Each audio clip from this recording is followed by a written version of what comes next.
अपने किसी प्रश्न का उत्तर ही मिला। इससे मुझे अपने प्रश्नों के उत्तर प्राप्त कर शक्तिशाली ज्ञान योदय की ओर खिड़की खोलने की आशा का उत्साह ठंडा पड़ गया।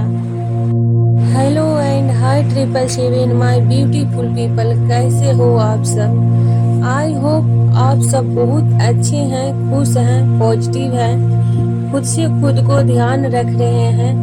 सबसे इम्पोर्टेंट, आप सभी ज़्यादा हेल्दी हैं, अपने अपने सोल पर्पस के लिए आगे बढ़ रहे हैं। वीडियो में एंड तक बने रहें। चैनल पर नए हैं तो सब्सक्राइब करें, ज़्यादा से ज़्यादा शेयर करें, बेल आइकन को ऑल पर प्रेस करें ताकि मैं नेक्स्ट वीडियो डालूं तो सबसे पहले आप उसके बेनिफिट ले सकें। वीडियो को फुल वॉच तक जरूर देखें, वीडियो को स्किप ना करें, नहीं तो कोई इम्पोर्टेंट टॉपिक आप मिस कर जाएंगे। तो बढ़ते हैं आगे टॉपिक की ओर। आज का टॉपिक है सेठ की अपना यथार्थ बनाने की सलाह। अपने प्रश्नों के सार्थक उत्तर प्राप्त करने की मेरी निरंतर चल रही थी तलाश। अब मेरी भी जारी थी अन्य लोगों को उनका लक्ष्य प्राप्त करने में मेरी अधिक प्रभावकारी सहायता देने की इच्छा लगातार बलवती होती जा रही थी। उन दिनों एथर के साथ फिनिक्स एरिज़ोना में अपनी नई जिंदगी शुरू करने में व्यस्त होने के चलते मैं इन्हें बिल्कुल भूल गया था। कई वर्षों तक दूसरे को जानने के बाद वर्ष 1980 में हमारा विवाह हो गया। हम दोनों बिल्कुल एक जैसे थे। हर दिन हमारे नए आनंद का अनुभव लाता, जिसमें हम अपना नया शहर घूमने, अपने नए शहर का निर्माण करते और अपना यह नया जीवन एक दूसरे के साथ बिताते। एथर में मेरी इस तरह की प्यास या उत्तर जानने की भूख थी, लेकिन वह जीवन के प्रति उत्साहित थी और सदा आनंदित रहती। उसके साथ रहना बहुत अच्छा लगता। एक दिन किसी लाइब्रेरी में वक्त गुजारते समय मुझे जेब रॉबर्ट्स द्वारा लिखित पुस्तक सेठ स्फिंक्स दिखी। उस पुस्तक को शेल्फ से उठाने के पूर्व ही एक बार फिर मुझे अपने शरीर के सभी बाल खड़े होने एवं रोमांच का एहसास होने लगा।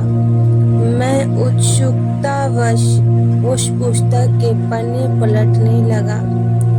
मैं यह दिखाना चाहता था कि उसमें ऐसा क्या है जिसने मेरी भावनात्मक प्रतिक्रिया को जागृत कर दिया है। एथर के साथ लंबा वक्त गुजरने के बाद भी हम लोगों के बीच एक विषय पर मतभेद था।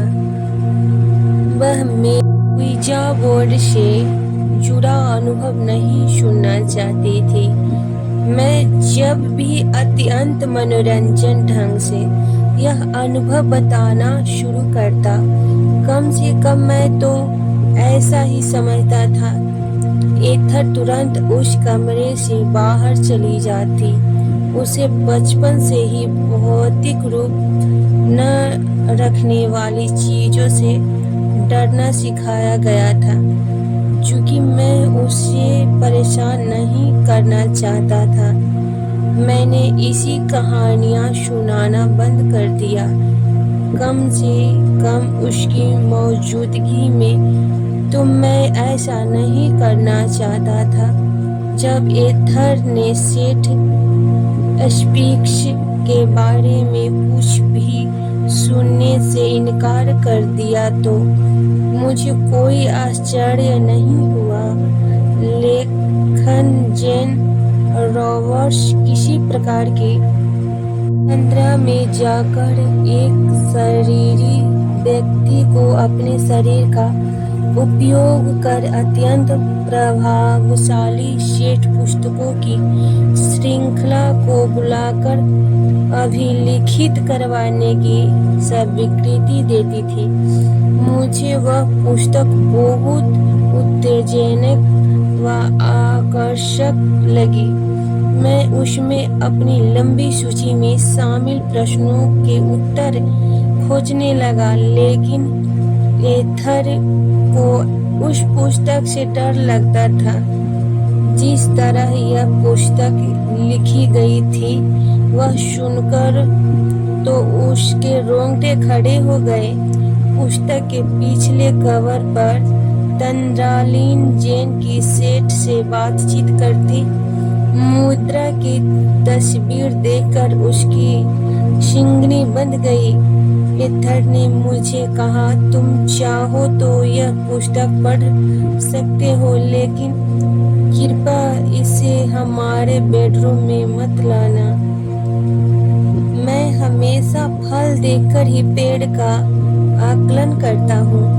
मैं अपना हर निर्णय उस विषय से जुड़ी अपनी अनुभूति के आधार पर ही लेता हूँ और यह सेठ सामग्री मुझे बहुत कुछ अपने मनोनुकूल लगी।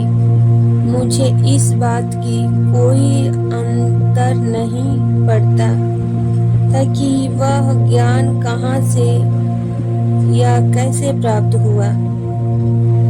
राश यह कि मुझे लगता था कि मुझे कुछ ऐसा मिल सकेगा जिससे मैं अन्य लोगों को इनके उपयोग हेतु बता सकूं। मैं इसे लेकर बहुत उत्साहित था। मुझे लगता है कि यह जेरी की समझदारी व उदारता थी कि उन्होंने सेठ की पुस्तकों पर मेरी बात मान ली। मुझे वास्तव में उस पुस्तक के प्रति बेरुचि थी। किसी व्यक्ति का किसी व शरीर आत्मा से संपर्क बनाने का विचार ही मेरे लिए अत्यधिक था। आज के टॉपिक बस इतना ही। मिलते हैं अगले नेक्स्ट वीडियो में, तब तक के गुड बाय।